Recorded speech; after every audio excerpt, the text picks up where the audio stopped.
Okay, so good day. So ngayon yung topic natin is all about derivatives. Una, yung exponential and logarithmic function.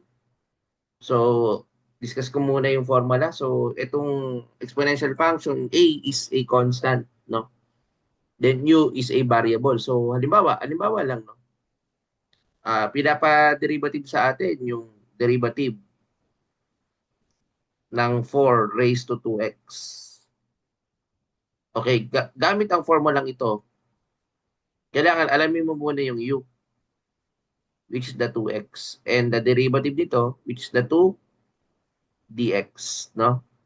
Kaya kapag chinek mo mabuti, ang du over dx ay equivalent to 2. By applying the formula, ang a natin kasi dito yung 4, no? Kumbaga yun yung constant. So therefore, kapag applying that, so if the d over dx ng a of u is equivalent to a of u ln of a du over dx. Basically, ito yung magiging pinaka answer natin dito. So the first one is 4 raised to 2x, no? Tapos ln of 4, then yung ating du over dx ay 2. Kaya yun yung mangyayari, no? Kaya pwede natin masabi na ang magiging answer natin dyan is this one, based on the formula. Kasi yung a natin, yun yung 4. Yung yun natin, yung 2x. Then ln of 4, tapos yung 2 yung derivative. So that is how we solve exponential function. No? Ito naman is e raised to u. So halimbawa, kinuha mo yung derivative ng e raised to 2x. Ganon din, kukunin mo yung u, 2x, du is 2 dx. So ibig sabihin, du over dx is equivalent to 2. So by substituting, so kukunin mo lang yung 2, e raised to 2x. So yan yung ating y prime. Okay? So basically, that is following the formula. No? Okay, ano pang mga halimbawa? Ito naman, logarithmic. Halimbawa, the derivative of the logarithm of yung kumbaga yung a, no? A is a possible na yan ay constant. Later na matatakal natin, let's say log base 10, no? For example lang 'to, let's say log base 10, tapos ang magiging pinaka natin dito, for example, is uh, x squared plus 1. O medyo ano natin yan. Okay, so paano yan? Paano kapag ganyan yung approach using this one? Okay, kung i-differentiate natin yan, tandaan nyo, ang derivative nito is simply log a e du over dx over u. Yan yung derivative nito. So therefore, kung i-apply natin yung formulang yan, no? So I will just copy yung log base 10 kasi nga 10 yung ating base. Then bababa ko yung pinaka derivative dito, no? Kasi kailangan mong ano sundin yung du over dx eh. Kunin ko muna yung kung ang u natin dito guys is x squared plus 1, no? Raised to 2, no? Then the du natin is 2 x squared plus 1, 2 minus 1, 2 x. Kaya magiging ano yan, 4x, then x squared plus 1. So ngayon, by applying the formula, so lalagay ko yung e, yung nakuha ko dito na 4x x squared plus 1, i-divide ko dun sa ano yan, i-divide ko yun sa u. Yung u natin kasi, kung hindi tayo nagkakamali, no? Ito yung ating magiging u. So, ang u natin dito is simply uh, that is x squared plus 1, pero naka-square, no? So magka-cancel pa ito, no? Kung maga sa ano, makikita natin, ito yung magka-cancel. Then ito. Kaya ang lalabas dito for the y prime is log base 10 no, na naka-e. Tapos 4x. No, ilagay ko na dito yung 4x divided by, so ayusin ko lang. Ayan. So ito yung 4x, no, 4x log base 10e divided by x squared plus 1. So ito na yung pinaka answer natin for that particular problem. Yan yung sa ano, sa log, sa logarithm, no? Okay, so kung may question, just let me know, no? Kapag sasagutan natin, no? Okay. Anyway, ito pala yun, naka-log base 10. Ito pala yun, sorry. Yan. Although similar din naman, no? Then ito naman, guys, itong ln of u. ln of 2x. Ibig sabihin, kung u mo is 2x, du is 2. So, usually, ganito lang ito, no? Ang lalabas dito, this is the formula of ln of 2x. So, that is 2 over 2x. So, magka-cancel. So, therefore, ang ln of 2x, no, ang derivative, if y is ln to 2x, the derivative niyan is 1 over x. No? O yung dy over dx niyan, kumbaga sa ano, is equivalent to 1 over x. No? Okay, so sana ano, no, maliwanag yung part na yun. No? Okay, so that is the concept ng logarithmic function. Okay. Now let's try to ano, no, to analyze pa ito, no. Etong example natin, although this will be a mixture, no, ng trigonometric, yung mamaya maging example ko, no. So meron tayong trigonometric function. Kapag in-apply natin yung derivative ng sine is cosine, derivative ng cosine is negative sine, derivative ng tan is secant squared, no? So actually, kung titignan mo to, galing to sa ano eh, derivative ng sin u, tan u. Kasi ito yung identity niyan. So this is the u and this is the v. So v du minus u dv all over v squared. So ano ba yung v natin? Tan u. Derivative of the sin u. Or cosine u rather. Sine over cosine. Sorry na. Burin ko lang ito. Yeah. And cosine, no? Cosine. This is u and this is v. So v du minus u dv all over v squared. So we have cosine of u, d of sine u, minus sine of u, derivative of cosine of u, divided by cosine squared of u. So pag kinuha ko yung derivative nito, meron akong cosine of u, derivative of sine is cosine u, minus the sine of u, derivative ng cosine is negative sine of u. So divided by cosine squared of u. So ngayon, ito alam naman natin, ang lalabas dito, that would be cosine squared of u minus minus is plus sine squared of u divided by cosine squared of u. Alam natin ito ay 1. So therefore, sa identity yan, no? 1 over cosine squared of u in the identity, that is secant squared of u. So, okay, yun ang dahilan kung bakit naging secant squared of u. du over dx, yung answer sa derivative ng tangent. And as well as ganon din naman yan. So, ano ba, ito naman, galing naman dito sa derivative ng cos u over sine of u. So, makakarating ka dito. no? Yan ay based sa ating mga identities na makukuha, no? And as well as the second Q, no? Ang second Q is simply the second Q tan U du over dx, no? Okay, so yan yung mga basic derivative. No, for us, no, to understand, let me share my another, ano, no, dito tayo sa, ano, ayan, whiteboard. Share natin. Wait lang, yeah.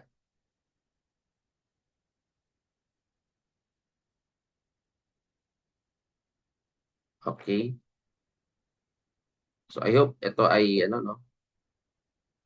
Okay, so ngayon, ito naman yung instances na magbibigay tayo ng example. Let's say, find the derivative of y is equivalent to e raised to x cosine x squared. O, medyo, ano,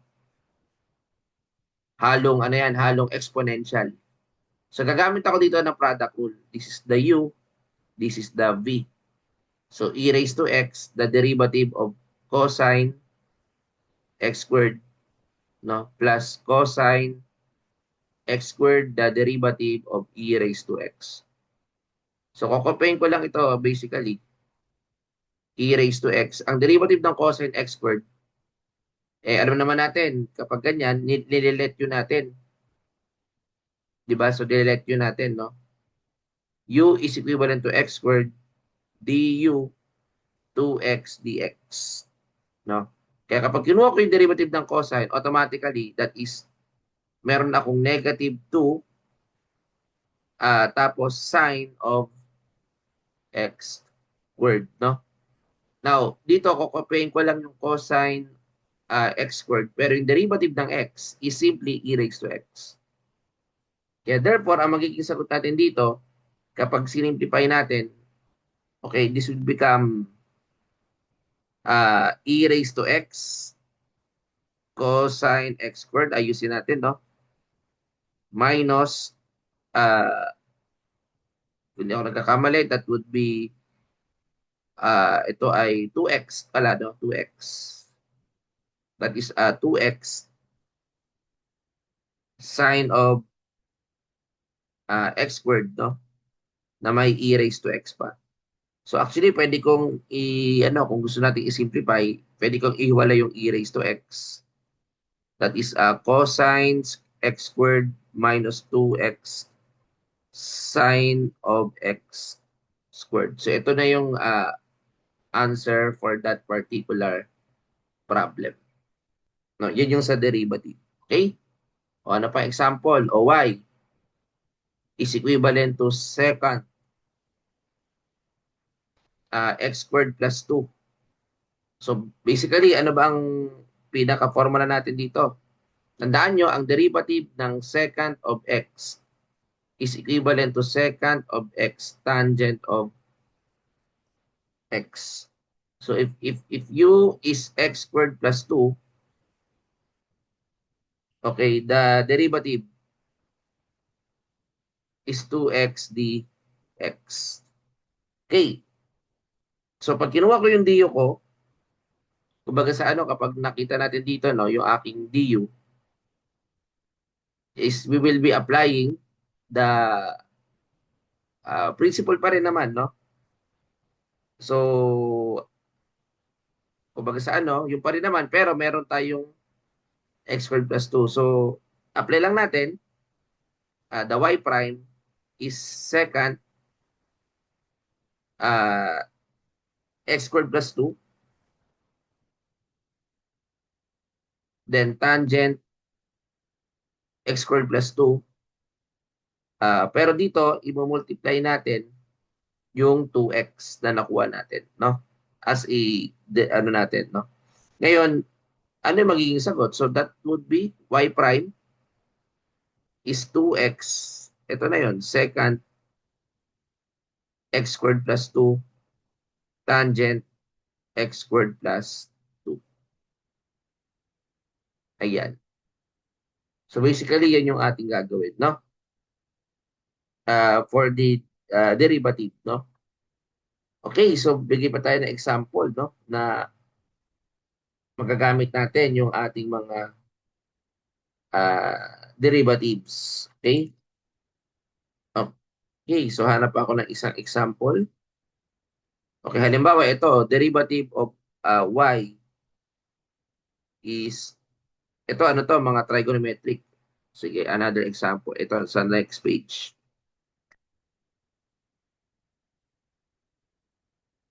Halimbawa, this is the y,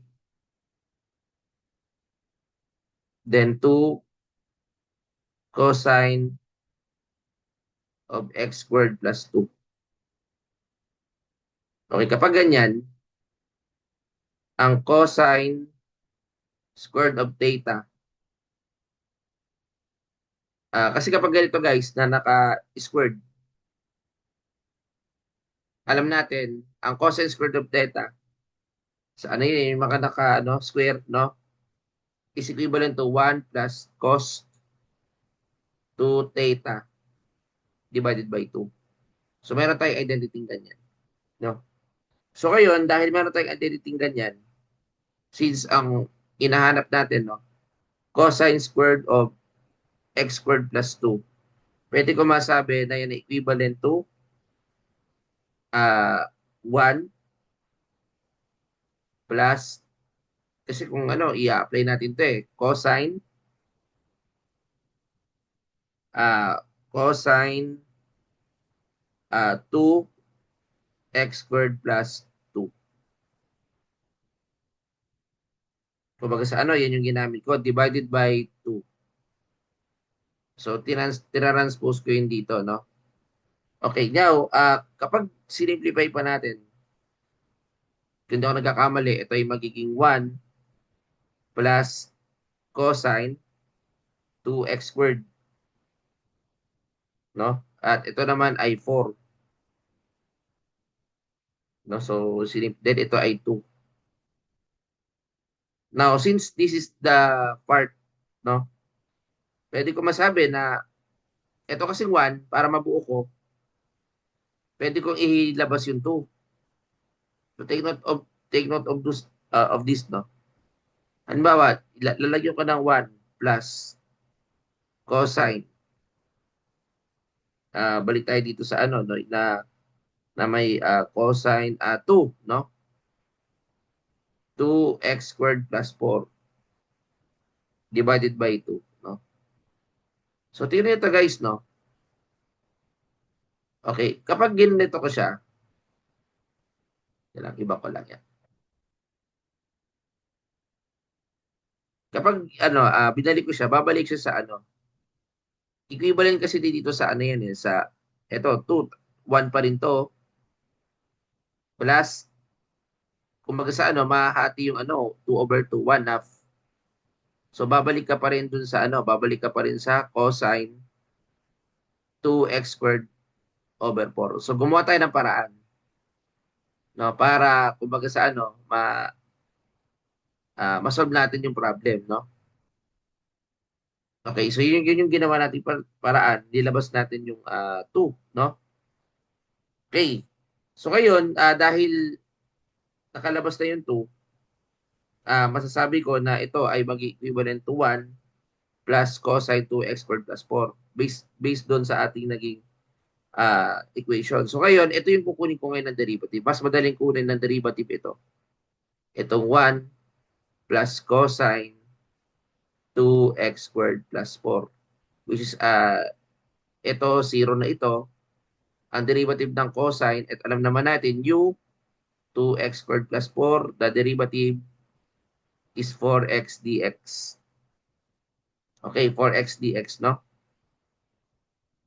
So kung may 4x dx ka dito, ang mangyayari dito is taking the derivative, this will become cosine 2x squared plus 4, 4x dx. And then, ano yung next na mangyayari dyan? Okay, that would be equivalent to, uh, kapag kinuha ko yung derivative dito, no? So, that would be, derivative ng cosine is sine, negative sign. uh, 2x squared plus 4 with 4x.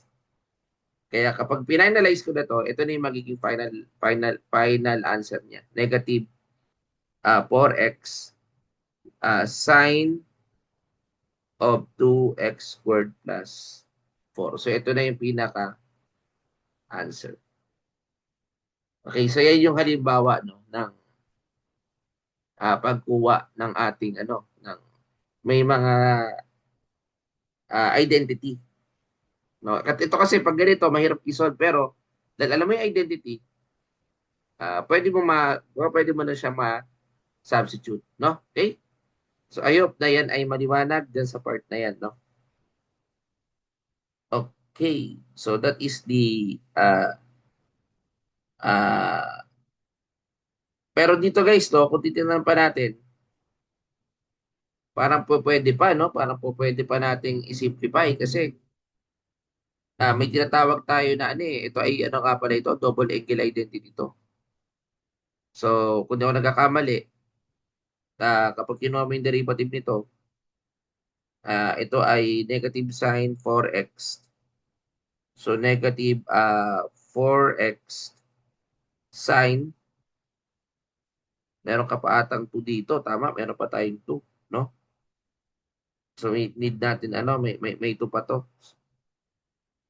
Double angle ulit. So, ibig sabihin, kasi kung titignan natin mabuti guys, no? Ang equivalent ito ay ito, cosine x squared divided by 2. So, ito may 2 to. Yan, hindi ko nakita na no?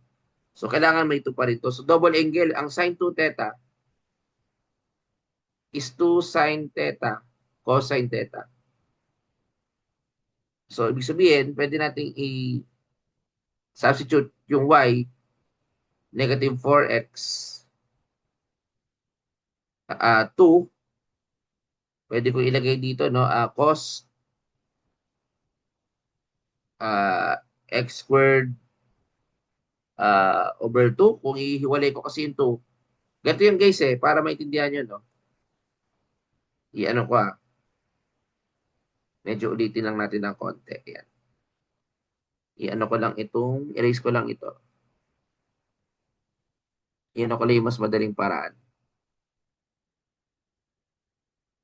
Yan, anin ko lang ito. Yeah. Yan, erase. I-ano ko yung mas madaling paraan. So, kasi ganito yan guys, no? Para nakuha. Saan yung panulat? Panulat. Okay, nawala. Wait lang Mhm. Ayun. Ito kasi guys, no? Yung cosine x squared over 2, ito yung ibig sabihin yan. No? Tapos, so pag inequal mo, ito yung maging equivalent. Okay, now, ito pwede nating tier nito pag hiniwalay ko yung 2 dito, so ito ay 1 plus cosine, no? 2 x squared plus 2 divided by 2, no? So, ganyan yung ganyan yung umpisa, no? Ang magiging itsura niyan ay ganito. Ito yung 2x squared plus wait lang 2x squared plus 4.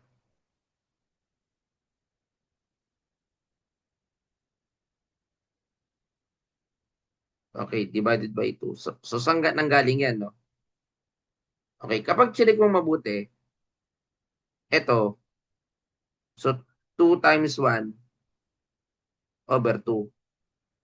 Ito naman is plus 2 cosine of 2, 2x squared plus 4 divided by 2. So basically, ito magka-cancel, ito magka-cancel. Kaya ang matitira dito is 1 plus cosine 2 2x squared plus 4. No? Sana yan ay maliwanag dun sa part na yan. No? Bagay yan yung ano. Ngayon, kapag kinuha ko yung derivative nito, the derivative of cosine of u is negative sine of u, du.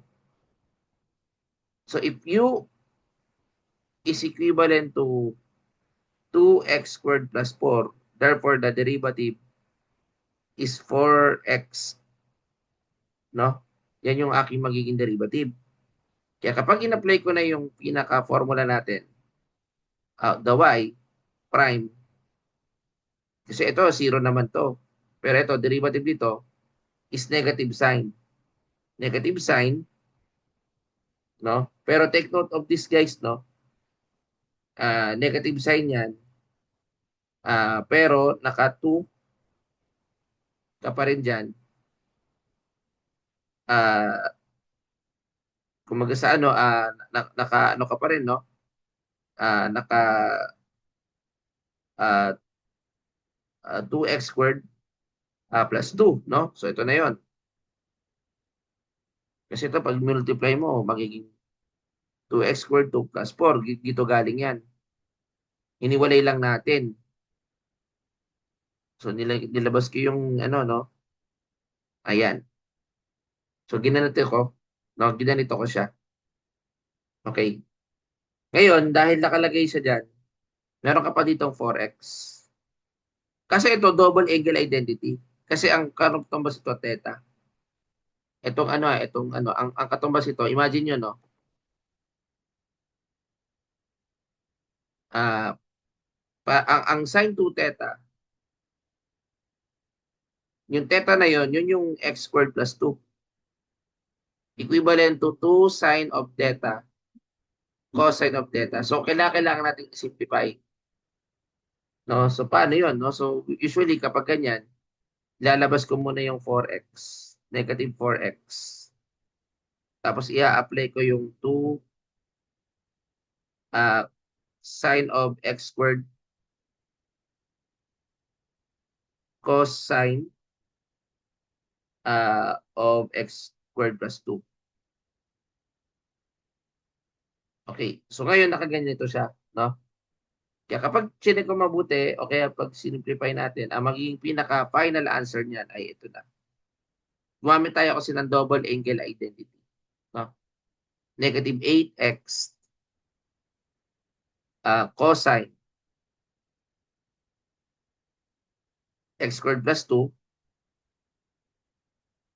tapos sine of x squared plus 2. So ito na yung pinaka-final answer.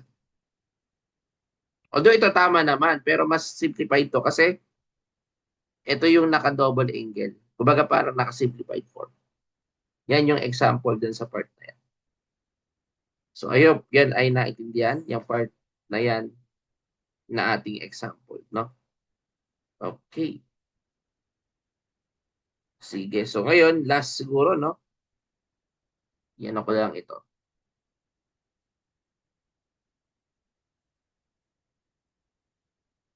Okay. Yan.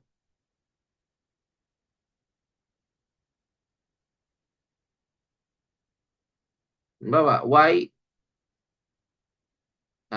ex. Okay, so kapag ganyan, gagamit ka ng quotient rule. U and V, no? So V du minus U dV all over V squared.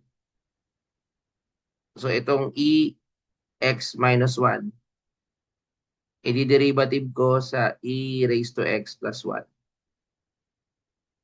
minus E raised to x plus 1, the derivative of E raised to x minus 1 all over E raised to x minus 1 squared. So basically, kapag ginawa natin to, ito ay e raised to x minus 1. Ngayon, kapag kinuha ko yung derivative nito, e raised to x lang. Derivative ng 1 is 0. Constant kasi yun. So ito, kukopiin ko lang, e raised to x plus 1. Derivative nito is e raised to x lang. Then ito, you will just copy lang ito, no? Yung e raised to x minus 1 squared. So ito, magiging ano to? Magiging e raised to x. No? E raised to x minus uh, e raised to x. So, tingnan natin, baka may masimplify. Minus, uh, ito kasi kapag sinubtract ko, yan. E raised to x, e raised to x, then minus e raised to x. Okay, so what will be the equation, no? So, kung titignan natin mabuti, no? Kasi ito, di ba, kung mapapansin nyo, yan yung magiging factor, no? Ito, mawawala ito. Pero ito, magiging negative, negative 1. So, negative 2 e raised to x, no?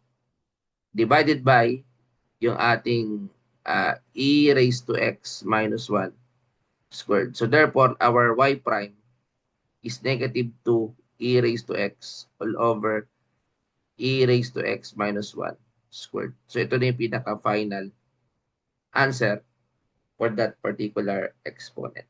Okay, so sana naintindihan yung ating mga naging example.